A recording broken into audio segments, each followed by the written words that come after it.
Hello बच्चों, नमस्कार। क्या हाल चाल? सब बढ़िया। मैं फिजिक्स एजुकेटर विनय सिंह आपको फिर से अपने यूट्यूब के चैनल पर स्वागत करता हूं। उम्मीद है कि आपका प्रिपरेशन, पढ़ाई लिखाई एकदम अच्छे से चल रहा होगा, है ना। जेई वालों के लिए तो पेपर सब समाप्त हो चुका है। जेई मेंस का फर्स्ट अटेम्प्ट, सेकंड अटेम्प्ट दोनों खत्म हो चुका है। जिन बच्चों का जेई मेंस में सिलेक्शन हुआ है वह जो है एडवांस के लिए क्वालिफाइड हैं, तो उनके लिए जो है पेपर अगले महीने होने वाला है, एडवांस का पेपर, ठीक है ना। बाकी नीट का पेपर भी अभी बचा हुआ है। नीट का पेपर मई में होता है और मई के फर्स्ट वीक में होता है, मतलब थर्ड मई को। नीट का जो पेपर है वो थर्ड मई को होता है, थर्ड मई को है, मतलब फर्स्ट वीक में होता है। और फर्स्ट वीक में संडे को, तो इस बार संडे जो है फर्स्ट वीक के थर्ड मई में ही पड़ गया है। तो आज आपका डेट है 25 अप्रैल। तो आज से लगभग कितना दिन बचा हुआ है जरा बताओ? 6 या 7 दिन बचा हुआ है। आज से लगभग 6 या 7 दिन बचा हुआ है टोटल। तो इस कठिन समय में हमें क्या करना है? इस कठिन समय में हमें अपने आप पर जो है विश्वास रखना है, अपने कॉन्फिडेंस पर विश्वास रखना है, अपने मेहनत पर विश्वास रखना है। सिर्फ और सिर्फ अपने मेहनत पर विश्वास रखना है, कॉन्फिडेंस रखना है। कॉन्फिडेंस को किसी भी तरीके से लूज़ मत करिएगा, खोइएगा मत, ठीक ना। अपना जो कॉन्फिडेंस है, अपना जो पेशेंस है, धैर्य है, उस धैर्य को बनाए रखिएगा। क्योंकि इस कठिन समय में लोग जो है पेशेंस खो देते हैं, धैर्य खो देते हैं। मुझे तो आ ही नहीं रहा है, मुझसे तो सवाल हो ही नहीं रहे हैं। होता है सबके साथ, मेरे साथ भी हुआ। मैं भी इस फेज से गुजरा हूँ, कभी ना कभी तो गुजरा हूँ यार। तो ये जो समय चल रहा है, ये समय सबके जीवन में आया हुआ है, ठीक ना। तो हमें क्या करना है, इस समय को बहुत ही मतलब धैर्य से काम करना है। धैर्य से मतलब अपना सब कुछ करना है, पढ़ाई लिखाई जो कुछ भी करना है बहुत धैर्य से, बहुत ही कॉन्फिडेंस के साथ करना है, ठीक ना। और बहुत ही क्रूशल टाइम है, ज़्यादा फालतू टाइम कहीं वेस्ट मत करिएगा, ठीक ना। बस अब इस टाइम ज़्यादा मैं नहीं कहूँगा कुछ पढ़ाई करूँ, क्योंकि समय ज़्यादा बचा नहीं। थोड़ा बहुत पढ़ सकते हो, एक दिन तक, एक दिन पहले तक पढ़ सकते हो। ज़्यादा पढ़ाई करने की ज़रूरत है ही नहीं, क्योंकि ज़्यादा पढ़ाई करोगे फिर क्वेश्चंस नहीं होंगे, कहीं दिक्कत आएगी, तो मन में तमाम सारे डाउट्स आएंगे, डाउट्स को लेकर जाओगे, मेरा तो होगा ही नहीं, मेरा ये टॉपिक जो है वीक रह गया है, मेरा ये कॉन्सेप्ट वीक रह गया है, मैं ये तो पढ़ाई नहीं। तो ये सब नहीं करना है। जितना पढ़ सकते हैं आपने पढ़ लिया है, 2-4 दिन और बचा हुआ है उसको पढ़ लीजिए, टेस्ट पेपर को अच्छे से दीजिए, ठीक ना। बस ये ध्यान रखना है कि अपना पेशेंस को खोना नहीं है, पेशेंस को बनाए रखना है, ठीक है। तो चलो चलो मैंने आपके सामने एक छोटा सा टॉपिक लेकर आया हूँ, छोटा सा सेशन है जिसका नाम है स्केलर एंड वेक्टर। ये टॉपिक कोई पढ़ाता नहीं है, लेकिन ये टॉपिक बहुत ही इंपॉर्टेंट है, बहुत ही इंपॉर्टेंट है। जेई मेंस में तो बहुत सारे सवाल आए हुए हैं, नीट में भी बहुत सारे सवाल आए हुए हैं। मतलब इस टॉपिक का कॉन्सेप्ट, मतलब इस टॉपिक का हर कॉन्सेप्ट फिजिक्स के हर टॉपिक में यूज होता है। कहीं पर आप जाएंगे, force, friction, work energy, power, rotation, है ना, कहीं जाएंगे तो इसका भर भर का एप्लीकेशन है। और जेई मेंस में बहुत सारे क्वेश्चंस पूछे गए, मैं यहाँ पर सारे क्वेश्चंस लेकर आया हूँ। नीट के भी क्वेश्चंस पूछे गए हैं, उनके भी क्वेश्चंस मैं यहाँ लेकर आया हूँ, एडवांस में भी हैं, इस मतलब यूनिट्स वेक्टर के वो भी है। तो ये टॉपिक बहुत इंपॉर्टेंट टॉपिक है, ठीक ना कि सिर्फ स्केलर वेक्टर के लिए आने वाले जो टॉपिक है, ठीक ना, जो टॉपिक आप पढ़ते हो, straight line motion, projectile motion, relative motion, force, friction, work energy, power, rotation, आगे जो भी टॉपिक पढ़ेंगे, इलेक्ट्रोमैग्नेटिज्म, जो भी पढ़ेंगे हर जगह इसका एप्लीकेशन है। तो चलिए सेशन को स्टार्ट करते हैं। सेशन को स्टार्ट करने से पहले आपसे मेरा एक रिक्वेस्ट है कि चैनल को सब्सक्राइब कर दीजिएगा, वीडियो को लाइक कर दीजिएगा और कमेंट कर दीजिएगा, ठीक है, अगर आपको लेक्चर अच्छा लगे तो तो चलिए सेशन को स्टार्ट करते हैं। क्वेश्चन नंबर 1 आपके स्क्रीन बोर्ड पर देखो क्या लिखा हुआ है। कह रहे हैं कि इन इलेक्ट्रोमैग्नेटिक थियरी, ठीक ना, आपको दिया गया इलेक्ट्रिक एंड मैग्नेटिक फिनोमेना दिया गया ईच अदर। डायमेंशन बोला गया है कि electric and magnetic quantities must also related to each other, ठीक ना। आपको ई एंड बी बोला गया है, dimension electric and magnetic respectively. Epsilon 0 mu naught बोला गया, dimension of permittivity of and permeability of free space, ठीक ना। एल एन टी जो डायमेंशन लेंथ और टाइम का है। तो आपको बताना कौन सा इसमें से जो है ऑप्शन करेक्ट है। Relation between E and B, याद करो याद करो, इलेक्ट्रोमैग्नेटिक वेव में, इलेक्ट्रोमैग्नेटिक वेव में, ईएम वेव में, इलेक्ट्रोमैग्नेटिक वेव में आपने पढ़ा था एक फार्मूला, एक रिलेशन पढ़ा था कि स्पीड ऑफ लाइट जो होता है, स्पीड ऑफ लाइट वो होता है electric field upon magnetic field. ये होता है स्पीड ऑफ लाइट का फार्मूला, ठीक है। Electric field upon magnetic field, ये फार्मूला होता है किसका जरा बताओ? स्पीड ऑफ लाइट का।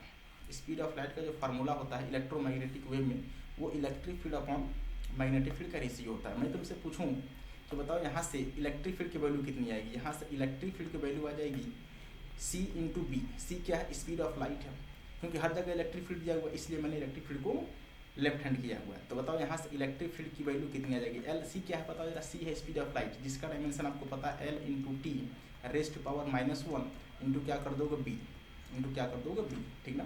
ये हो जाएगा आपका ई, मतलब ई का जो डायमेंशन आ जाएगा यहाँ से उसको क्या लिख सकते हो, ई का जो डायमेंशन आ जाएगा वो हो जाएगा L into T raised power -1, L into T raised power -1 into B क्या है, मैग्नेटिक फील्ड है, बी क्या है, मैग्नेटिक फील्ड। तो आप देख सकते हो कौन सा ऑप्शन इसमें करेक्ट हो सकता है, ई की वैल्यू बी, एल गलत हो गया ये वाला, तो ऐसे गलत हो गया यार, ये ई की value B, L raised power -1 ये भी गलत हो गया, ठीक ना। अगला देखो E=B L T raised power -1, मतलब हमारा जो सी ऑप्शन है वो क्या हो जाएगा, करेक्ट, मतलब third part is the right answer, ठीक ना। अब देखो दूसरा क्या बोल रखा है, द रिलेशन बिटवीन ε0 एंड μ0। तो आपको याद है जो रिलेशन होता है, याद करिए जरा, c speed of light equals to क्या होता है, 1 अंडर रूट में, इसको याद कर लीजिए, 1 अंडर रूट में होता है μ0 इंटू ε0, क्या होता है μ0 इंटू ε0, ठीक ना, ये होता है स्पीड ऑफ लाइट। अगर मैं दोनों तरफ स्क्वायर कर दूँ, स्क्वायर करने से क्या होगा, रूट हट जाएगा, तो 1 क्या बनेगा जरा बताओ, 1 रूट में, अच्छा रूट मतलब स्क्वायर करते हैं ना तो रूट हट जाएगा, सॉरी स्क्वायर कर दिया है तो रूट हट जाएगा, स्क्वायर कर दिया दोनों तरफ तो रूट क्या हो जाएगा, हट जाएगा। अगर रूट हट जाएगा बताओ क्या बचेगा, μ0 इंटू ε0, तो μ0 इंटू ε0 ये बचेगा यार ये। अब क्या कर दूँ μ0, क्योंकि आपको पूछे कि यहाँ देखो जरा μ0 की वैल्यू पूछे हैं, तो हम क्या करेंगे जरा बताओ, μ0 को इधर रख देंगे, तो μ0 इक्वल्स टू क्या लिखोगे जरा बताओ, c², क्या लिखोगे आप, c², ठीक ना, विदिन ब्रैकेट इंटू, अच्छा एक सेकंड, हमने क्या कर दिया, इसको इधर लेकर आएंगे, μ0 को ऊपर लेकर जाएंगे, अगर μ0 को ऊपर लेकर जाओगे तो बताओ क्या बनेगा, तो 1/c² इंटू ε0, मतलब ये ऊपर जाएगा तो बताओ c⁻² इंटू ε0 ये बनेगा यार ये।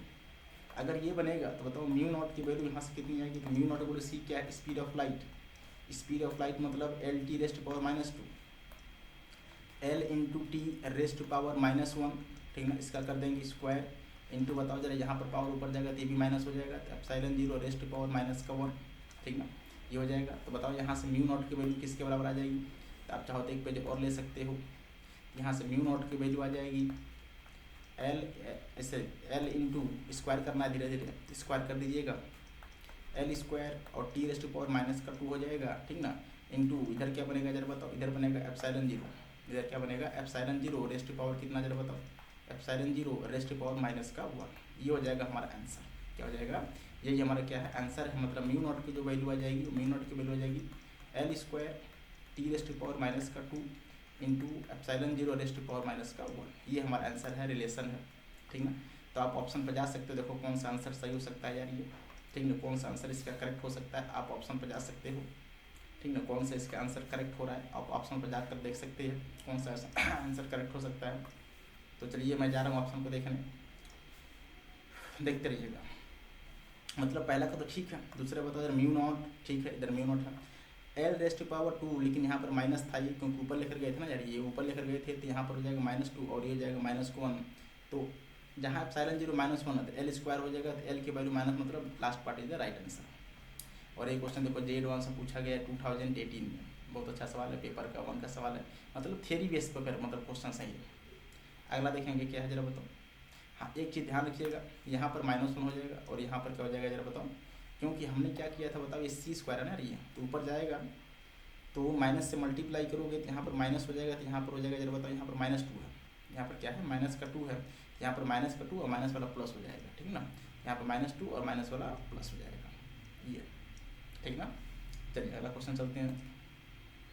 अगला क्वेश्चन क्या है, 2 particles are located at equal distance from origin, ऐसे मान लो, ऐसे डिस्टेंस बना लीजिए, ये मान लीजिए आपका y एक्सिस है और ये मान लीजिए आपका क्या है x एक्सिस है, हमने 2 एक्सिस बना लिया है, एक एक्सिस y एक्सिस है, दूसरा एक्सिस x एक्सिस है, ठीक ना। अब चाहो तो इसका, अच्छा आपसे बोला गया है 2 पार्टिकल है, 2 पार्टिकल ऐसे बना लो, 2 पार्टिकल बना लो, एक पार्टिकल ये है, ठीक ना, एक पार्टिकल ये है, 2 पार्टिकल बना लिए, और आपसे बोला गया इन दोनों पार्टिकल का जो पोजीशन वेक्टर है, इन दोनों पार्टिकल का जो पोजीशन वेक्टर है, इन दोनों पार्टिकल का जो पोजीशन वेक्टर है वो हमें दिया गया है, इन दोनों पार्टिकल का जो पोजीशन वेक्टर है ओरिजिन के अबाउट वो हमें क्वेश्चन में दे दिया गया है, क्या कर दिया गया है, दे दिया गया, मतलब ये इसको मान लो r1 वेक्टर, इसको मान लो r1 वेक्टर, इसको मान लो r2 वेक्टर, ठीक ना, r2 वेक्टर, इसको मान लो पार्टिकल 1 पार्टिकल 2, इसको मानेंगे आप y एक्सिस, इसको मानेंगे आप x एक्सिस, ठीक ना, ये दे दिया गया है a और b, हालांकि ये दिया है कोई दिक्कत नहीं, RA मान लो कोई दिक्कत नहीं है, तो बताओ आर ए की वैल्यू दिया गया, आर बी की वैल्यू दी गई है, ठीक है, इक्वल डिस्टेंस पर है। ध्यान रखिएगा, आपसे बोला गया है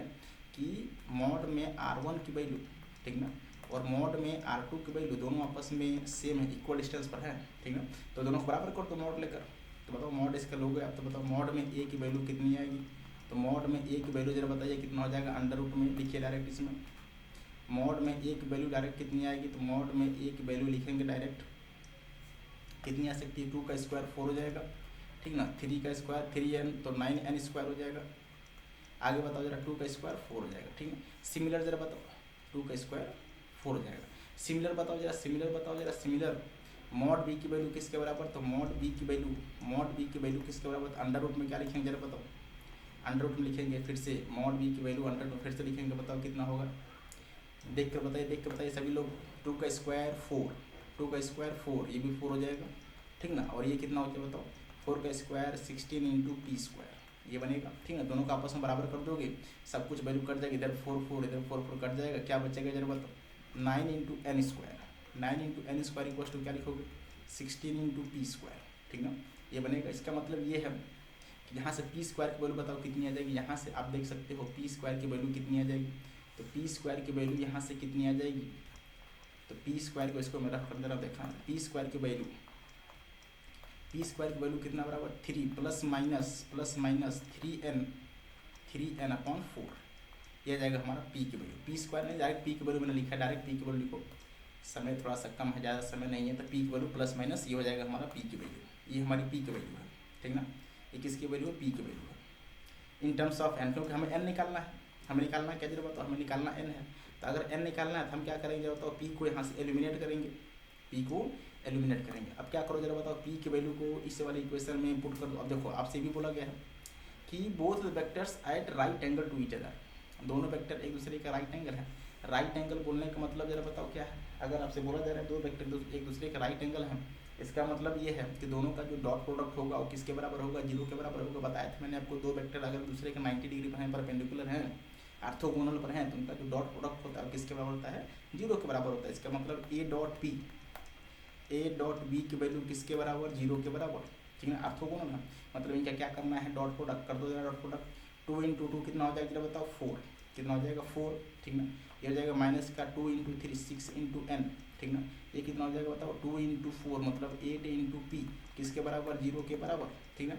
हम क्या करेंगे, पी की वैल्यू हम पुट कर दो, एक बार प्लस एक बार माइनस, तो प्लस की वैल्यू बताओ 3n/4 है, तो 4 माइनस 6n, यहाँ पर देखिए 4 minus 6 into N, plus put करो जरा, प्लस पुट करो कितना था यहाँ पर बताओ, 8 इंटू 3n/4 3n/4 पुट करोगे, बताओ जरा कितना आएगा, ये वैल्यू निकल कर आएगी 4, हमको n की वैल्यू चाहिए, बताओ इधर बनेगा माइनस का 6n, इधर बनेगा प्लस का 6n, ये आपस में बताओ कट गई, मतलब यहाँ से n की कोई वैल्यू निकल नहीं रही है, मतलब ये आपस में वैल्यू क्या हो गई, कट गई। अगर आपस में वैल्यू कट गई तो इसके बाद क्या करेंगे जरा बताओ, इसके बाद क्या करेंगे, n के वैल्यू को एक बार p के वैल्यू को एक बार माइनस पुट करेंगे, तो p के वैल्यू एक बार माइनस पुट करो जरा, मैंने अभी प्लस पुट किया था, अभी आप क्या करेंगे माइनस पुट करेंगे, तो 4 minus 6 into N plus 8 into minus का 3n/4 अब देखना जरा। अब अगर ऐसा कर दोगे तो 4 2 जा 8 2 2 जा कितना 6, तो बताओ यहाँ से कितना बनेगा जरा बताओ, तो 4 माइनस कितना बनेगा, तो माइनस का 6n, ठीक ना, और इधर भी माइनस का 6n किसके बराबर जरा बताओ, 0 के बराबर। अगर ऐसा बना तो बताओ जरा, ये उधर जाएगा तो प्लस हो जाएगा, अगर उधर जाएगा प्लस हो जाएगा, इसका मतलब कितना हो जाएगा 12 इंटू एन, तो बताओ यहाँ से n की वैल्यू किसके बराबर, यहाँ से n की वैल्यू किसके बराबर, यहाँ से आप देख सकते हैं n की वैल्यू किसके बराबर, तो n की वैल्यू 4/12 का मतलब जरा बताओ कितना हो जाएगा 1/3। आपसे बोला गया वैल्यू n का कितना, n⁻⁻1, इसका पावर दोनों तरफ क्या ले लो जरा बताओ, इसको क्या लिख सकते हो 3⁻⁻1, ठीक ना, ये हो जाएगा आपका, बताओ क्या, ये हो जाएगा 3⁻⁻1, ठीक ना। ये n की वैल्यू लिखना, हमसे क्या पूछा गया 1/n, तो n⁻⁻1 पूछा गया, तो n⁻⁻1 की वैल्यू कितनी हो जाएगी 3 हो जाएगी, कितनी हो जाएगी 3, ये n⁻⁻1 की वैल्यू ध्यान रखिएगा, ठीक ना, तो n⁻⁻1 की वैल्यू किसके बराबर 3 के बराबर, ठीक है। तो बताओ यहाँ से n की वैल्यू किसके बराबर 3 के बराबर, n-1 की वैल्यू किसके बराबर 3 के बराबर, यही हमारा आंसर हो जाएगा, यही हमारा आंसर हो जाएगा। एन की वैल्यू एन रेस्ट पर -1 की वैल्यू किसके बराबर, 3 के बराबर। मतलब यहाँ पर आप क्या भरने वाले जरा बताओ, यहाँ पर आप भरने वाले हो 3, क्या भरने वाले हो 3। देखो ये जेई का सवाल है 2025 वेक्टर का, कितना बेहतरीन सवाल है ये, 23 जनवरी। अगला देखेंगे, कह रहे हैं कि if the resultant of 2 vectors A and B perpendicular to A, आपसे बोला गया कि ए और बी का जो रिजल्टेंट है वो परपेंडिकुलर, ठीक ना, कह रहे हैं and its magnitude is half that of B. A और बी का जो मैग्नी मतलब रिजल्टेंट, मान लो आप मान लो कि ये वेक्टर ए है, ठीक ना, ये वेक्टर ए है, ठीक, ये वेक्टर आपका ए है, और मान लीजिए ये वेक्टर बी है। मान लो आप ऐसे मान लो कुछ देर के लिए मान लो कि ये वेक्टर ए है और ये वेक्टर बी है। हमें पता नहीं है इनके बीच में कितना एंगल है, मैंने मान लिया थीटा है, कितना है, थीटा है। ये मान लो आपका वेक्टर ए है और ये वेक्टर बी है। आप बताओ जरा, अगर दोनों वेक्टर एक दूसरे से थीटा एंगल पर बना रहे हैं और ये थीटा लेस देन 90 है, तो बताओ इनका रिजल्टेंट कहाँ जाएगा, इनका रिजल्टेंट इनके बीच में जाएगा, कहीं यहाँ जाएगा, ठीक ना, इनका जो रिजल्टेंट होगा वो इनके बीच में जाएगा, कहीं यहाँ जाएगा। और ये एंगल बताओ जरा, ये जो एंगल होगा ये कुछ दूसरा एंगल होगा, इसको मान लो कुछ देर के लिए अल्फा। लेकिन ये जो एंगल आया है, ये जो एंगल आया है या जो रिजल्टेंट वेक्टर आया है, ये रिजल्टेंट वेक्टर ए के परपेंडिकुलर नहीं है, क्योंकि ए तो आपका ऐसे है, इसका परपेंडिकुलर ऐसे होना चाहिए यार, ऐसे परपेंडिकुलर, मतलब ये उसका परपेंडिकुलर नहीं है। इसका मतलब ए और बी के बीच में एंगल थीटा नहीं होगा। अगर मान लो 90 हो जाए, कुछ देर के लिए मान लो 90 हो जाए, ऐसे मान लीजिए, कुछ देर के लिए मान लीजिए कि ए और बी का मतलब थीटा मतलब 90 से कम तो नहीं होगा, ठीक ना, 90 से कम तो नहीं होगा। मान लो कुछ देर के लिए 90 मान लो, क्योंकि 90 से कम होगा तो जो रिजल्टेंट वेक्टर आएगा वह रिजल्टेंट वेक्टर ए के परपेंडिकुलर तो नहीं होगा, ठीक ना। अब मान लो आपका ये बी वेक्टर है, ठीक ना, ये मान लो बी वेक्टर, कुछ देर के लिए मान लो ये आपका बी वेक्टर है और ये आपका मान लीजिए ए वेक्टर है। अब बताओ इनका रिजल्टेंट कहाँ जाएगा। अब बताओ फिर से मैं पूछूँ आपसे, इसका रिजल्टेंट यहाँ जाएगा, ये होगा इन दोनों का रिजल्टेंट, इनके बीच में कहीं जाएगा, यहाँ पर जाएगा इनका रिजल्टेंट। ये क्या जरा बताओ, ये है आपका आर वेक्टर, क्या है, आर वेक्टर। अब देखो ये जो एंगल आया है ये भी एंगल 90 नहीं है, कोई थीटा मतलब 90 से कम होगा, पता नहीं है कितना है, लेकिन 90 से कम होगा इतना पता है मुझे।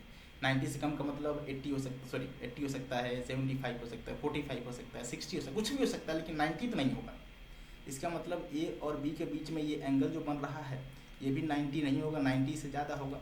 अगर एंगल 90 से ज़्यादा होगा, मान लीजिए कुछ देर के लिए मान लीजिए ए और बी के बीच में एंगल, मान लो ये आपका बी वेक्टर है और ये मान लो आपका ए वेक्टर है, ठीक ना, ये आपका ए वेक्टर है और ये वाला मान लीजिए आपका बी वेक्टर है, ठीक ना, ये मेरा मान लीजिए बी वेक्टर और ये मान लीजिए मैंने ए वेक्टर। अब ये ए वेक्टर, ठीक, और ये मान लो आपका बी वेक्टर है, ठीक। अब देखो अगर इनके बीच का एंगल, अब ये बताओ जो एंगल बन रहा है ये एंगल 90 से ज़्यादा है। अब यहाँ पर क्या हो सकता है, यहाँ पर एक कंडीशन हो सकता है कि अब इसका जो रिजल्टेंट आएगा वो हो सकता है कि इनके बीच में कहीं यहाँ आए, मतलब ए के परपेंडिकुलर आए, ऐसे हो सकता है। अब ये क्या बताओ जरा, ये ए और बी का रिजल्टेंट वेक्टर है। अगर ए और बी का रिजल्टेंट वेक्टर अगर ए के परपेंडिकुलर आ गया तभी जो है ये रिलेशन वैलिड होगा, और ये तभी हो पाएगा जब ए और बी के बीच में एंगल 90 से ज़्यादा होना चाहिए, क्योंकि जब ए और बी के बीच में एंगल 90 से ज़्यादा होगा तभी रिजल्टेंट ए के परपेंडिकुलर आएगा। इसको आप ए माने था ना, इसको आप बी मानो, इसको आप ए मानो, ठीक ना।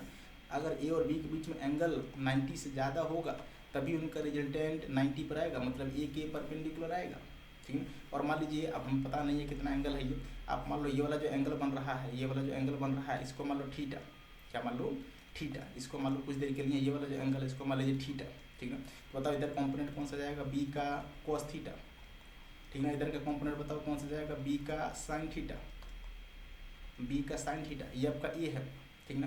तो अगर ये रिजल्टेंट वेक्टर ए के परपेंडिकुलर जा रहा है, मतलब वाई के अलॉन्ग जा रहा है, इसका मतलब उसका जो एक्स के अलॉन्ग कंपोनेंट होगा उसकी वैल्यू पूरी तरीके से 0 हो जाएगी। अगर रिजल्टेंट वेक्टर ए के परपेंडिकुलर जा रहा है, इसका मतलब क्या है जरा बताओ, उसका जो एक्स के अलॉन्ग जो कंपोनेंट है उस वेक्टर का, रिजल्टेंट वेक्टर का जो एक्स के अलॉन्ग कंपोनेंट है वो क्या हो गया, पूरी तरीके से 0 हो गया। क्या हो गया, 0 हो गया। इसका मतलब जरा बताओ, इसका मतलब क्या है, इसका मतलब ये है, इसका मतलब ये है कि ए की वैल्यू किसके बराबर हो जाएगी जरा बताओ, बी cos थीटा के बराबर हो जाएगी। ए की वैल्यू किसके बराबर, या ऐसा बोल सकते हैं, या ऐसा बोल सकते हैं, ऐसा बोल सकते हैं कि ए प्लस बी की वैल्यू, क्योंकि ये माइनस है इधर, ठीक ना, ये वेक्टर इधर माइनस है, इधर लेकर जाओ तो अपने आप क्या हो जाएगा जरा बताओ, प्लस हो जाएगा। क्या हो जाएगा, प्लस हो जाएगा।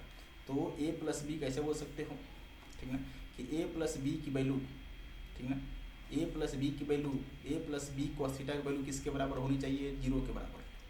तो A plus B into cos theta की वैल्यू किसके बराबर, 0 के बराबर। यहाँ से ए की वैल्यू किसके बराबर हो जाएगी जरा बताओ, माइनस का B into cos of theta, ये हो जाएगा रिजल्टेंट मतलब इनका, ठीक ना। ये अब कंडीशन यहाँ से हो सकती है, ठीक ना। अब देखना जरा अगला क्या बोल रहे हैं आपसे, ये तो पहला कंडीशन हो गया, ये पहला कंडीशन हो गया। अब आपसे बोला गया कि जो रिजल्टेंट है मतलब ये आर वेक्टर ओ बी के जो मैग्नीट्यूड है उसका आधा है, जो आर वेक्टर आ रहा है ये आर वेक्टर का जो मैग्नीट्यूड है वो वेक्टर बी के मैग्नीट्यूड के आधा है। इसका मतलब ये है, साफ साफ आपसे क्वेश्चन में बोल दिया गया है कि जो रिजल्टेंट वेक्टर का जो मैग्नीट्यूड है, रिजल्टेंट वेक्टर का जो मैग्नीट्यूड है, ये रिजल्टेंट वेक्टर का जो मैग्नीट्यूड है वह बी वेक्टर के मैग्नीट्यूड के आधा है, b/2।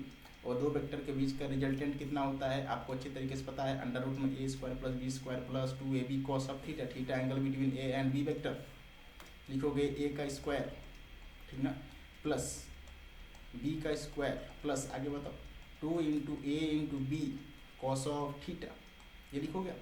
अब जहाँ पर a लिखा हुआ है उसको हम क्या कर देंगे, रिप्लेस कर देंगे b × cos थीटा से। तो रिप्लेस कर दो जरा, रिप्लेस कर दो आप। जब रिप्लेस करोगे बताओ क्या आएगा, b/2 की वैल्यू बताओ किसके बराबर, यहाँ पर लिखेंगे अंडर रूट में, यहाँ पर लिखेंगे अंडर रूट में क्या लिखेंगे जरा बताइए, अंडर रूट में क्या आएगा जरा बताओ, अंडर रूट में आएगा डायरेक्ट लिखो जरा, यहाँ पर a की value b cos theta square कर दोगे तो b² cos² थीटा, ठीक ना। हालांकि माइनस है तो माइनस यहाँ पर प्लस हो जाएगा, ठीक ना।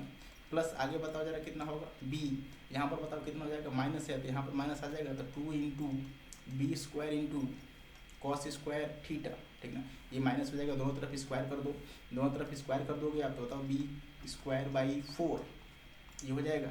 इधर रूट हट जाएगा, इधर कम हो जाएगा, इधर b², इधर बताओ कितना हो जाएगा माइनस का b² × cos² थीटा, इसको इधर लेकर जाइए, b² कट जाएगा।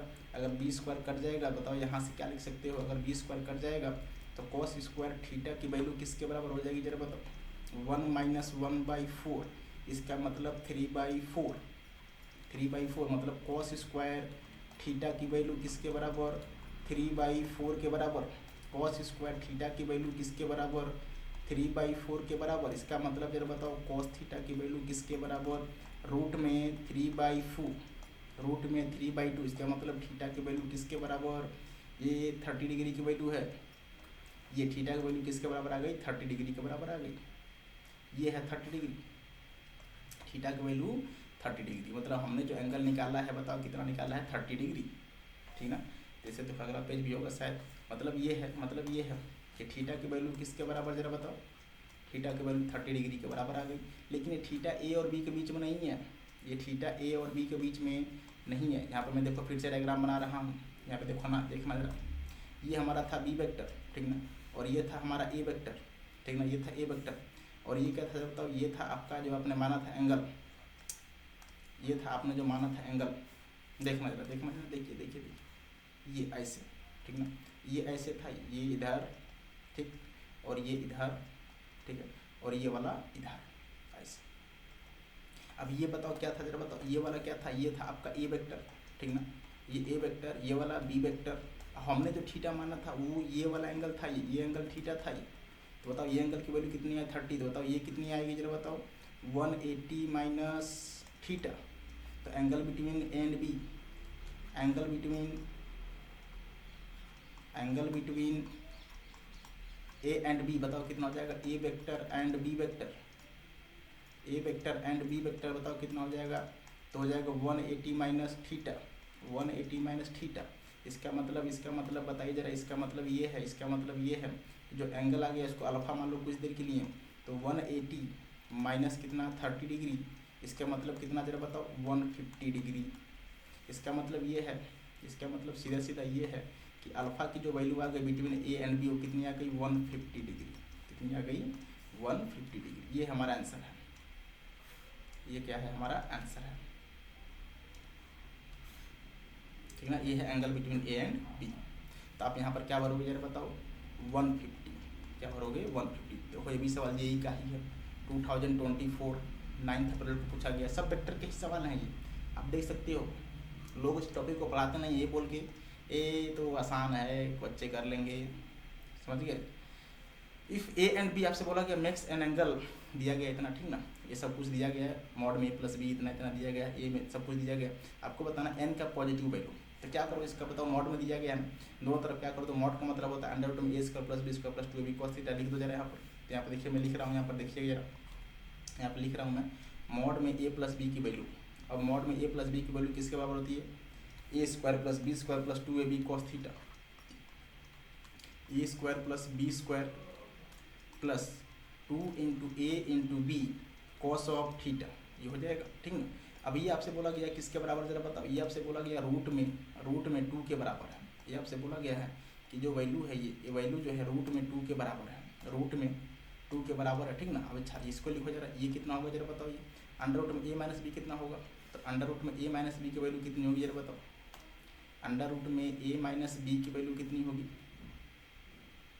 अंडर रूट में ए माइनस बी की वैल्यू सेम होगी, बस बीच में माइनस लगा देंगे, A square plus B square minus का 2 into A into B cos of theta, ये हो जाएगा।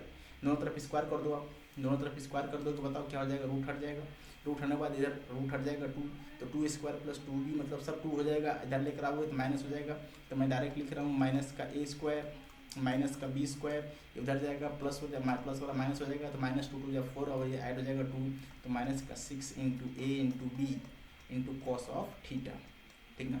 आप चाहो तो माइनस से मल्टीप्लाई कर दो, तो A square plus B square, ठीक ना, किसके बराबर जरा बताओ, 6 into A into B cos of theta, cos of theta, ये हो जाएगा। यहाँ पर देखो थोड़ा सा दिख नहीं रहा है, इसको जो है थोड़ा सा हम इसको हटाएंगे, ये वाली चीज़ें, 6 into A into B cos of theta लिखेंगे, 6 A into B cos of theta, ये हो जाएगा रिलेशन, ठीक, ये रिलेशन है। और एक रिलेशन आपको और दिया गया है कि जो ए की वैल्यू है, जो ए की वैल्यू है बताओ किसके बराबर, ए की वैल्यू एन इंटू बी के बराबर है। अगर स्क्वायर कर दोगे तो ए स्क्वायर की वैल्यू किसके बराबर, N square into B square, N square into B square, ये वैल्यू। तो अगर ये बराबर है तो यहाँ पर वैल्यू पुट कर दो जरा, ए की वैल्यू तो कितना होगा जरा बताओ, वैल्यू को पुट कर दो रहा, इसमें तो हो जाएगा N square into B square, ठीक ना, प्लस बी स्क्वायर, इधर बताओ कितना हो जाएगा, 6 इंटू ए की value n square B square, तो n square into B square, ठीक ना, इनटू कॉस ऑफ थीटा की वैल्यू बताओ कितना है, 5/9, तो 5/9 यहाँ पर रख दो, 5/9 यहाँ रख दोगे तो बताओ वैल्यू कितनी आएगी, तो सब जगह से बी स्क्वायर कट जाएगा, तो यहाँ बनेगा एन स्क्वायर प्लस 1 किसके बराबर, देखो 2 3 से कटेगा, 3 2 6 3 3 9 तो जाएगा 10, एन स्क्वायर डिवाइडेड बाई कितना होगा जरा बताओ, ये 3, क्रॉस मल्टीप्लाई कर दीजिए, क्रॉस मल्टीप्लाई करने के बाद बनेगा quadratic equation, 3n square plus 3 किसके बराबर, 10 इंटू एन स्क्वायर, आप क्या कर दो जरा, आप क्या कर दो, इसको इधर लेकर आओ, तो 3 इंटू एन स्क्वायर, ठीक ना, माइनस का 10 इंटू एन स्क्वायर प्लस का 3 किसके बराबर, 0 के बराबर, ये बन गया क्वाड्रेटिक इक्वेशन। क्या बन गया, क्वाड्रेटिक इक्वेशन। अब इसको सॉल्व करना है, 3 3 9, ऐसा मल्टीप्लाई करो कि 9 भी आए और ऐड करने पर या सब्सट्रैक्ट करने पर 10 आए, तो 9 1 9, 9 में 1 ऐड करेंगे 10, तो इसका फैक्टर आपको दिख गया होगा, तो फैक्टर करेंगे इसका, तो फैक्टर करोगे तो 3n square minus 9n minus n plus का 3 किसके बराबर, 0 के बराबर। बताओ इसमें कॉमन क्या है यार, इसमें कॉमन 3 है, कॉमन कर लो, अंदर क्या बचेगा n माइनस 3, इसमें कॉमन कितना है, माइनस का 1 है, इसमें जो है कॉमन कितना है जरा बताओ, माइनस का 1 है, कॉमन कर लो, तो n माइनस 3 किसके बराबर, 0 के बराबर। तो आप देख सकते हो यहाँ पर एक ब्रैकेट में बताओ क्या जाएगा, n माइनस 3, ठीक ना, और दूसरे वाले ब्रैकेट में 3n माइनस 1, दोनों की वैल्यू किसके बराबर, 0 के बराबर।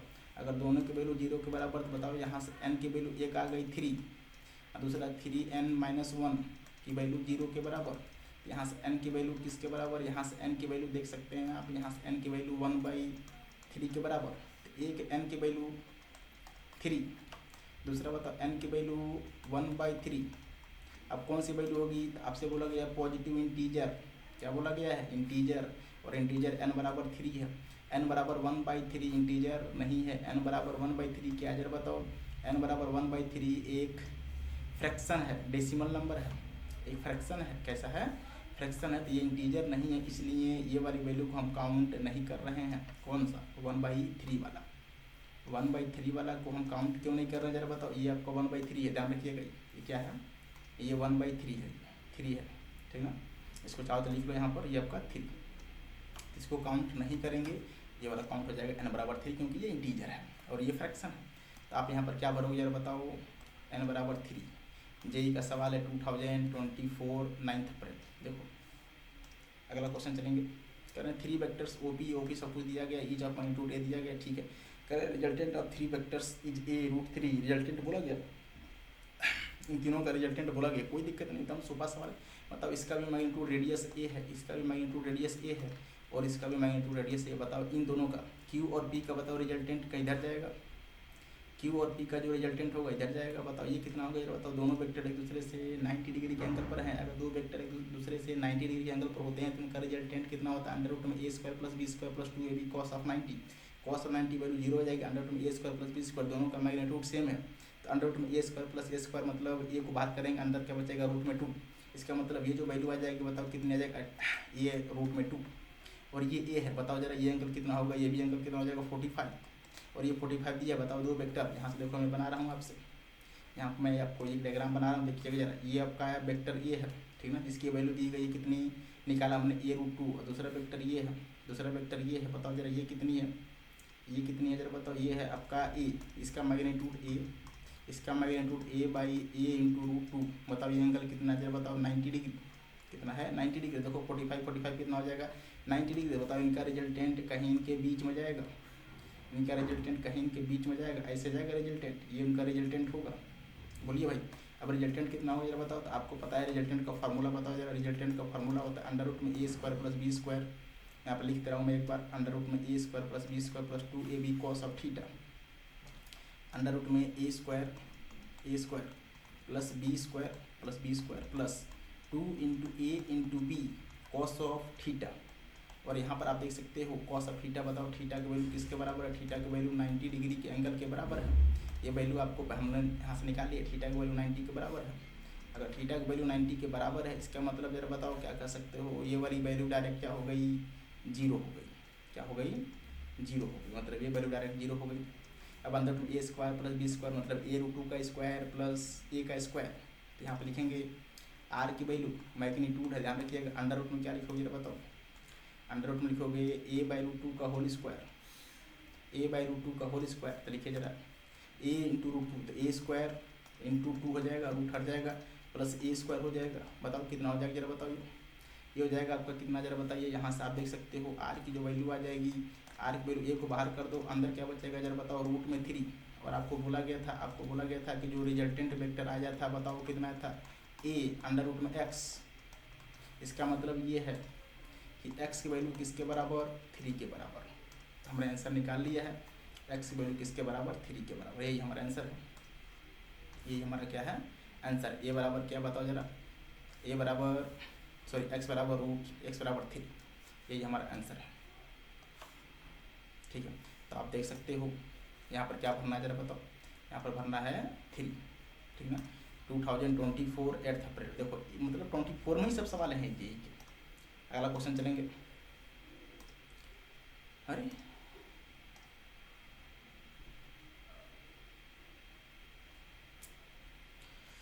पानी प्यास लग गई है। क्वेश्चन पढ़िए भाई। The angle between Q vector and the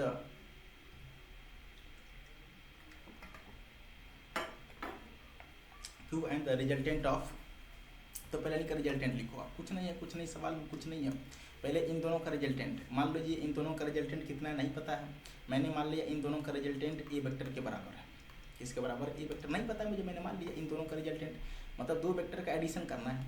तो 2Q वेक्टर, ठीक, आगे बताओ क्या है, 2P वेक्टर, ठीक, प्लस आगे बताओ जरा क्या है, 2Q वेक्टर, ठीक ना, और माइनस का कितना जरा बताओ, 2P वेक्टर। देखो ये वाला कैंसिल हो जाएगा, P वाला, 2 × 2 कितना, 4 × Q वेक्टर, ये हो जाएगा आपका A वेक्टर।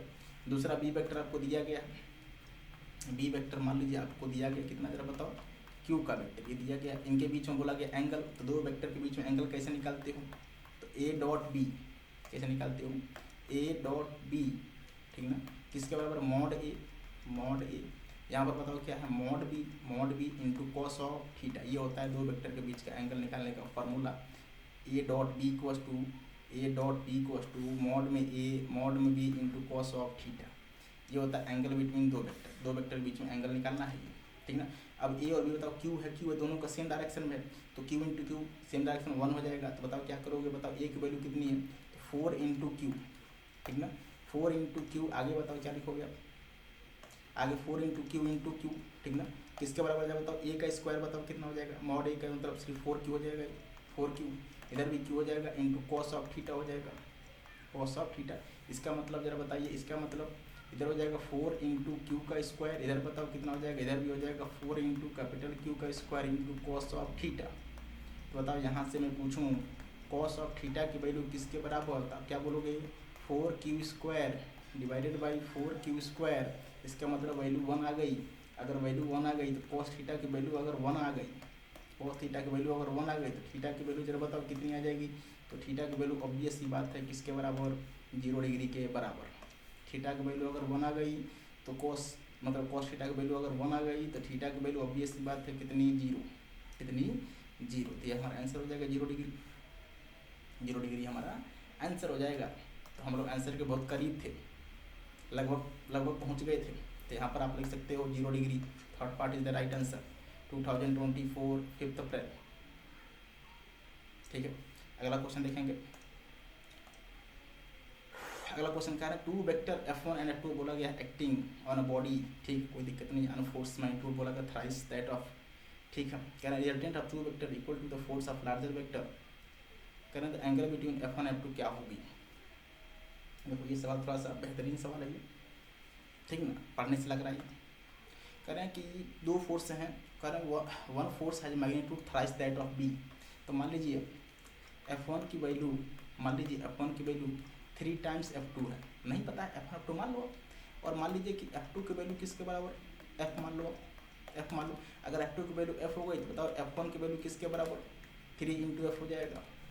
अगर F1 की वैल्यू, अगर F2 की वैल्यू F हो गई तो F1 की वैल्यू किसके बराबर, 3 इंटू F हो जाएगा, राइट। अब देखना जरा, अब आपसे अगला इंफॉर्मेशन क्या बोला है, अब आपसे अगला इंफॉर्मेशन ये बोला है, पढ़िएगा जरा, कि that of other force and the resultant of 2 force is equal to the force of larger magnitude. बताओ किसका मैग्नीट्यूड लार्जर है, F1 का मैग्नीट्यूड F2 से लार्जर है। इसका मतलब इनका जो रिजल्टेंट आएगा, F का जो रिजल्टेंट आएगा, बताओ आपसे बोला गया है कि लार्जर मतलब F2 के मैग्नीट्यूड के बराबर है, F2 के मैग्नीट्यूड के बराबर है। जो लार्जर आएगा, जो रिजल्टेंट फोर्स आ रहा है वो रिजल्टेंट फोर्स लार्जर वाले फोर्स के मैग्नीट्यूड के बराबर है। इसका मतलब F1 का स्क्वायर प्लस F2 का square plus 2 F1 F2 cos theta. F1 की वैल्यू जरा बताओ कितनी है, F स्क्वायर प्लस आगे बताओ जरा, F के स्क्वायर प्लस 3F स्क्वायर मतलब 9F स्क्वायर हो जाएगा, 9F स्क्वायर। आगे बताओ 2 इंटू 3 तो हो जाएगा 3 मतलब 6F square into cos of theta. और ये बोला गया F2 की वैल्यू जरा बताओ कितनी हो जाएगी, तो F2 की वैल्यू ऑब्वियस ही बात है 3 इंटू F हो जाएगा। स्क्वायर कर दोगे जरा बताओ, दोनों तरफ स्क्वायर कर दो जरा।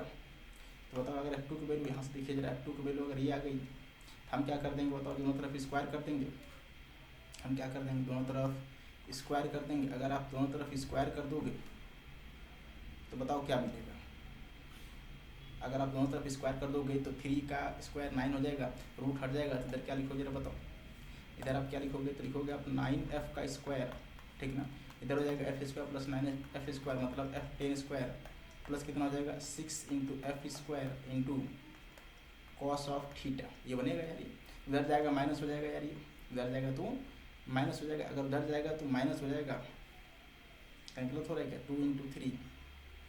तो ज़रा बताओ यहाँ से उधर जाएगा तो माइनस हो जाएगा, तो माइनस का मतलब जरा बताओ, यहाँ से लिख सकता हूँ मैं F स्क्वायर कैंसिल हो जाएगा, तो कॉस थीटा की वैल्यू किसके बराबर जरा बताओ, तो 9 माइनस 10, अगर ये वैल्यू ऐसी आ गई 9 माइनस 10, इसका मतलब cos 6 into cos theta, sorry 6 into cos theta, यहाँ पर लिखेंगे 6 इंटू कॉस थीटा, यहाँ पर लिखेंगे 6 इंटू कॉस थीटा, 6 छूट गया ना यार, ये यहाँ पर लिखो जरा 6 इंटू कॉस थीटा, क्या लिखोगे आप, 6 इंटू कॉस थीटा की वैल्यू 9 माइनस 10, यहाँ पर लिखेंगे फिर से 6 into cos theta, 6 into cos of theta, बताओ कितना होगा जरा बताओ, माइनस का 1 हो जाएगा। तो यहाँ से बताओ जरा कॉस थीटा की वैल्यू किसके बराबर, तो कॉस थीटा की वैल्यू आ जाएगी माइनस का 1/6, तो मैं पूछूं थीटा की वैल्यू जरा बताओ किसके बराबर, तो कॉस इनवर्स माइनस का 1/6, ठीक ना। इसको ऐसे लिख लो, आप कुछ देर के लिए ऐसे लिख लो, थीटा की वैल्यू क्या लिख सकते हो, कॉस इनवर्स 1/-6 लिख सकते हो ना।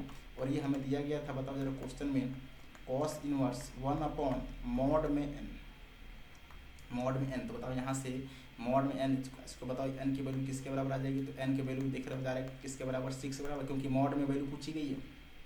वैल्यू किस में पूछी गई है, मॉड में पूछी गई है, वैल्यू मॉड में पूछी गई, ध्यान रखिएगा वैल्यू, क्योंकि यहाँ से देखो -6 है, लेकिन हमसे वैल्यू n नहीं पूछा गया, मॉड n पूछा गया, क्योंकि n की वैल्यू नेगेटिव आएगी। आप लिख रहा हूँ, देखना जरा, n की वैल्यू नेगेटिव आ जाएगी, कितना जरा बताओ, -6 आ जाएगा, लेकिन मॉड n की वैल्यू किसके बराबर आएगी, तो मॉड n की वैल्यू -6 हो जाएगा। ये हमसे मॉड n की वैल्यू पूछा गया क्वेश्चन में, ध्यान से देखिए जरा, आपसे क्या पूछा गया, मॉड n की वैल्यू पूछा गया, तो मॉड n की वैल्यू जरा बताओ कितनी आ जाएगी, तो मॉड n की वैल्यू कितनी आ जाएगी, 6 आ जाएगी। और ये भी सही है, लेकिन ये आपका आंसर नहीं है, क्योंकि आपसे मॉड n की वैल्यू पूछा गया है, किसके वैल्यू पूछा गया, मॉड n की वैल्यू पूछी गई है। तो आप देख सकते हो, यहाँ पर देखो मॉड n की वैल्यू पूछी गई है, तो यहाँ पर बताओ मॉड n की वैल्यू किसके बराबर, 6 के बराबर।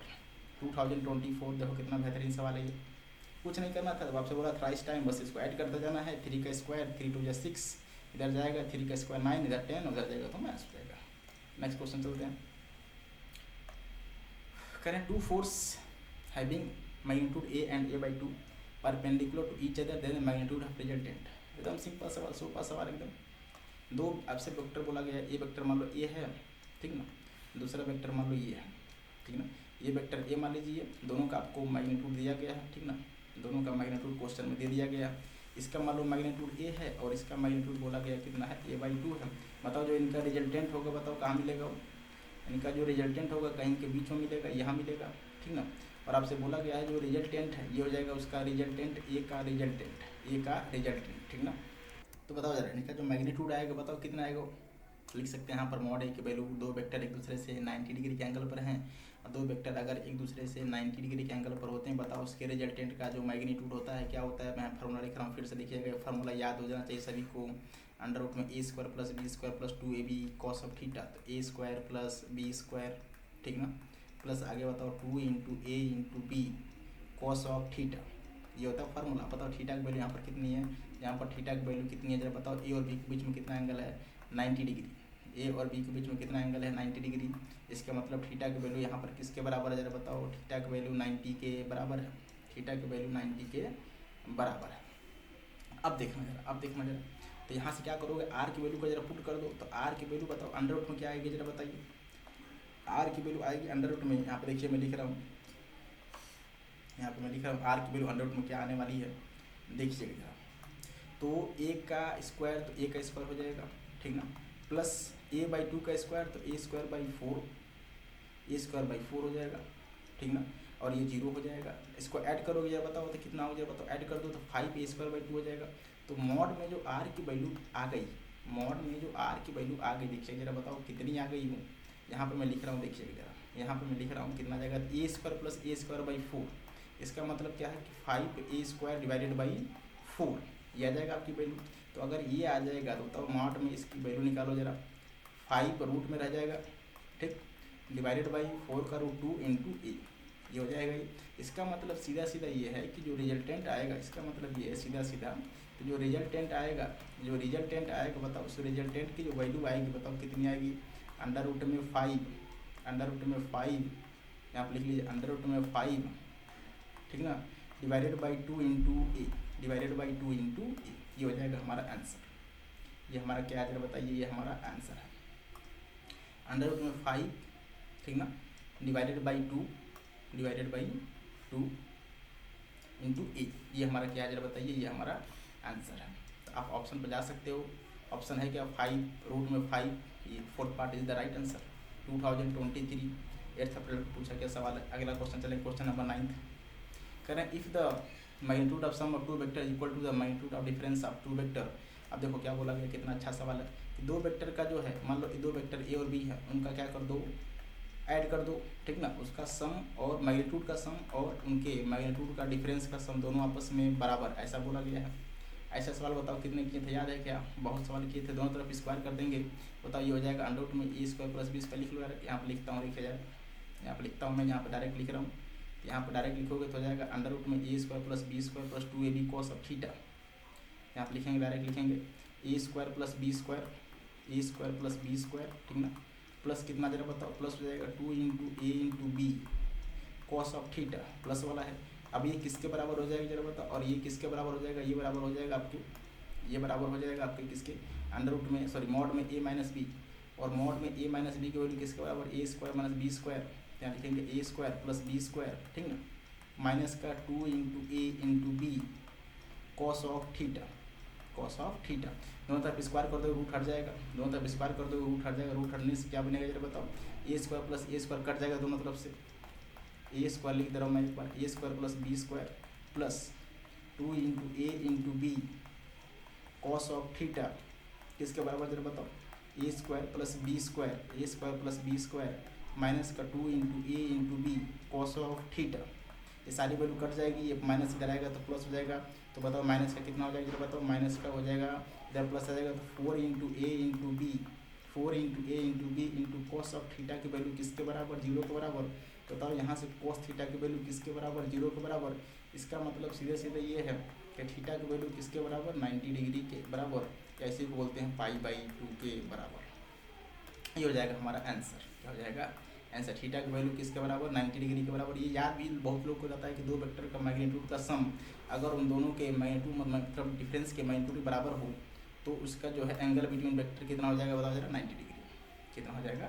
ये बहुत लोग को ये रिजल्ट याद रहता है, ठीक ना, क्योंकि रिजल्ट याद रहेगा तो बहुत आसानी रहती है क्वेश्चन को करने में। तो आप यहाँ से आंसर लगा सकते हो, बताओ कौन सा, आप यहाँ से कौन सा आंसर लगा सकते हो जरा बताओ, आप यहाँ पर कौन सा आंसर लगा सकते हो जरा बताइए। यहाँ पर आंसर हो जाएगा कौन सा जरा बताइए, ये वाला, ठीक ना। Second part is the right answer, 2020 दोस्त मतलब 2016 नीट का सवाल है, अच्छा सवाल है। चलेंगे अगला क्वेश्चन, चलेंगे क्या है देखिए जरा, कह रहे हैं कि a particle moving with velocity भी दिया गया है, acted by 3 force shown in the figure, ठीक ना, vector triangle PQR, the velocity of the particle क्या होगा। तो बताओ जरा, एक बात बोलूँ मैं आपसे, बताओ जो वेक्टर R और P है, दो वेक्टर R और P है उसका मैग्नीट्यूड, जो वेक्टर R और Q है दोनों का मैग्नीट्यूड आपस में सेम होगा, क्योंकि दोनों का लेंथ देखो बराबर है, दोनों का लेंथ बराबर है। अगर दोनों का लेंथ बराबर है तो दोनों का मैग्नीट्यूड भी बराबर, डायरेक्शन में बराबर नहीं है, लेकिन इनका मैग्नीट्यूड आपस में बराबर है। तो अगर मैं पूछूं आपसे कि PR और RQ का बताओ जरा रिजल्टेंट कितना होगा, तो यहाँ पर देखिए मैं ड्रॉ कर रहा हूँ, ये आपका बताओ जरा क्या है, ये आपका बताओ जरा R और P है, क्या है ये आपका, क्या जरा बताओ, ये ऐसे है और ये वाला जरा बताओ कुछ इस प्रकार से, ठीक ना। ये मैं यहाँ पर नाम यहाँ पर आपको लिख दे रहा हूँ, जरा बताइए, ये आपका नाम होगा बताओ जरा R, और ये नाम होगा आपका Q, और ये नाम होगा आपका, ये आपका R है और ये आपका Q है, ठीक ना, और ये आपका R है और ये आपका P है। बताओ जरा इन दोनों का जो रिजल्टेंट आएगा, इन दोनों का जो रिजल्टेंट आएगा कहीं इधर आएगा यार, इन दोनों का जो रिजल्टेंट आएगा कहीं इधर आएगा, वेक्टर लॉ ऑफ एडिशन होता है यार, ठीक ना। ये इनका रिजल्टेंट है, ये इनका रिजल्टेंट है, बताओ इनका रिजल्टेंट कितना होगा जरा बताओ जरा, vector P plus vector R, ये हो जाएगा इनका रिजल्टेंट। और जो वेक्टर देखो, जो थर्ड वेक्टर है, थर्ड वेक्टर वो वेक्टर कुछ इस प्रकार से है, वो जो वेक्टर है वो कुछ इस प्रकार से है, इधर है। बताओ जरा जो वेक्टर ये होगा कौन सा वाला, ये इसको आप मान लीजिए, आप क्या माने हो, ये आपका P है ऐसे मान लो आप, ठीक है, इसको जो भी मान लीजिए R P प्लस R, इसको मान लो वेक्टर A, इसको वेक्टर A मान लो, इसको वेक्टर B मान लो, ठीक ना, और इसको वेक्टर C मान लो, इसको वेक्टर C मान लो और इसको वेक्टर B मान लो, ठीक ना। आसानी होगी क्वेश्चंस करने में आसानी होती है, दूसरा कुछ नहीं है। अब देखना जरा, इसको चाहो तो आप रफ कर दो, यहाँ पर A और B मान लीजिए, यहाँ पर A और B मान लीजिए, इरेज कर रहे हैं ना, यहाँ पर A और B मान लीजिए, ये हो जाएगा A और B हो जाएगा। अगर ये A और B हो जाएगा तो यहाँ पर लिख लो मॉड में A और यहाँ पर जाएगा मॉड में B। अब जो C वेक्टर देखो जरा, ये C वेक्टर का जो मैग्नीट्यूड होगा, C वेक्टर का जो मैग्नीट्यूड होगा वो इन दोनों के मैग्नीट्यूड के बराबर होगा, ठीक ना। इन दोनों के जो मैग्नीट्यूड होगा वह C वाले वेक्टर के मैग्नीट्यूड के बराबर होगा, क्योंकि दोनों डायरेक्शन में एक इधर जा रहा है एक इधर जा रहा है और दोनों का मैग्नीट्यूड आपस में सेम है, दोनों का मैग्नीट्यूड आपस में सेम। इसका मतलब जरा बताओ नेट फोर्स क्या है जरा बताओ, तो F नेट फोर्स क्या है जरा बताइए। इस पार्टिकल पर जो है नेट फोर्स की वैल्यू क्या है, इस पार्टिकल पर जो है नेट फोर्स की वैल्यू 0 है। इस पार्टिकल पर जो नेट फोर्स लग रहा है उस नेट फोर्स की वैल्यू क्या है, 0 है, नेट फोर्स की वैल्यू 0। ये कहने का मतलब है कि इस पार्टिकल पर जो नेट फोर्स है उसकी वैल्यू कितनी है जरा बताओ, 0 है। अगर किसी भी पार्टिकल पर नेट फोर्स की वैल्यू 0 होती है तो जरा बताओ जरा उसका एक्सेलरेशन क्या होता है, जरा बताओ। यहाँ पर लिख दे रहा हूँ मैं फिर से एक बार। अगर नेट फोर्स 0 है तो ए की वैल्यू जरा बताओ क्या हो जाएगी, ए की वैल्यू भी 0 हो जाएगी, एक्सेलरेशन की वैल्यू 0 हो जाएगी, क्योंकि वेलोसिटी को बनाता कौन, एक्सेलरेशन। अगर एक्सेलरेशन की वैल्यू 0 हो जाएगी तो वेलोसिटी क्या रहने वाली है, वेलोसिटी क्या रहने वाली है, कांस्टेंट। वेलोसिटी क्या रहने वाली है, कांस्टेंट रहने वाली है, ठीक ना। वेलोसिटी क्या रहने वाली है, वेलोसिटी का जो वेक्टर है वो कांस्टेंट रहने वाला है। क्या रहने वाला है, कांस्टेंट रहना, मतलब वेलोसिटी ही कांस्टेंट रहेगी, ठीक ना। वेलोसिटी का जो डायरेक्शन है वो भी कांस्टेंट रहेगा, जो मैग्नीट्यूड है वो भी कांस्टेंट रहेगा, ठीक है। ये हो जाएगा आपका आंसर। मतलब v की value constant, velocity vector constant, magnitude में भी और डायरेक्शन में भी, क्योंकि नेट फोर्स की वैल्यू 0 है, मतलब चेंज ही नहीं होगा, रिमेंस कांस्टेंट, मतलब third part is the right answer. NEET का सवाल है, 2019 का क्वेश्चन है नीट का, ही देखो कितना अच्छा सवाल है। तो चलिए आज के सेशन का ये आखिरी सवाल था ये, ठीक है। लेक्चर अच्छा लगेगा तो कमेंट सेक्शन में कमेंट कर दीजिएगा, लाइक कर दीजिएगा और मेरे चैनल को सब्सक्राइब कर दीजिएगा, ठीक है। तो आज की बातें यहीं तक, बाकी बातें करेंगे कल। और ध्यान रखिएगा बच्चों, ये जो समय चल रहा है नीट वालों के लिए, जेईई एडवांस वालों के लिए, ये समय थोड़ा सा कठिन होता है और इस समय से बहुत लोग गुजरे हैं, मैं भी गुजरा हूँ। तो बस इस समय में, इस कठिन समय में सिर्फ अपने आप पर भरोसा रखना है, अपने मेहनत पर, अपने काबिलियत पर भरोसा रखना है, पेशेंस को बनाए रखना है, धैर्य को बनाए रखना है, वही आपका काम देगा आपके एग्जाम में, ठीक ना। बाकी कुछ नहीं, बस आराम से कॉन्फिडेंस से करना है, जैसे हम पहले टेस्ट देते आ रहे हैं कोचिंग से, वही टेस्ट मान कर देना है। ये नहीं कि बहुत बड़ा टेस्ट है, ऐसा सोचोगे तो फिर गलत हो जाएगा। आप ये समझिएगा कि जो हम टेस्ट अपने कोचिंग में दिए हैं वही टेस्ट ये भी है, सेम सिमिलर है, कुछ अंतर नहीं है बस, है ना। तो चलिए, थैंक यू, धन्यवाद।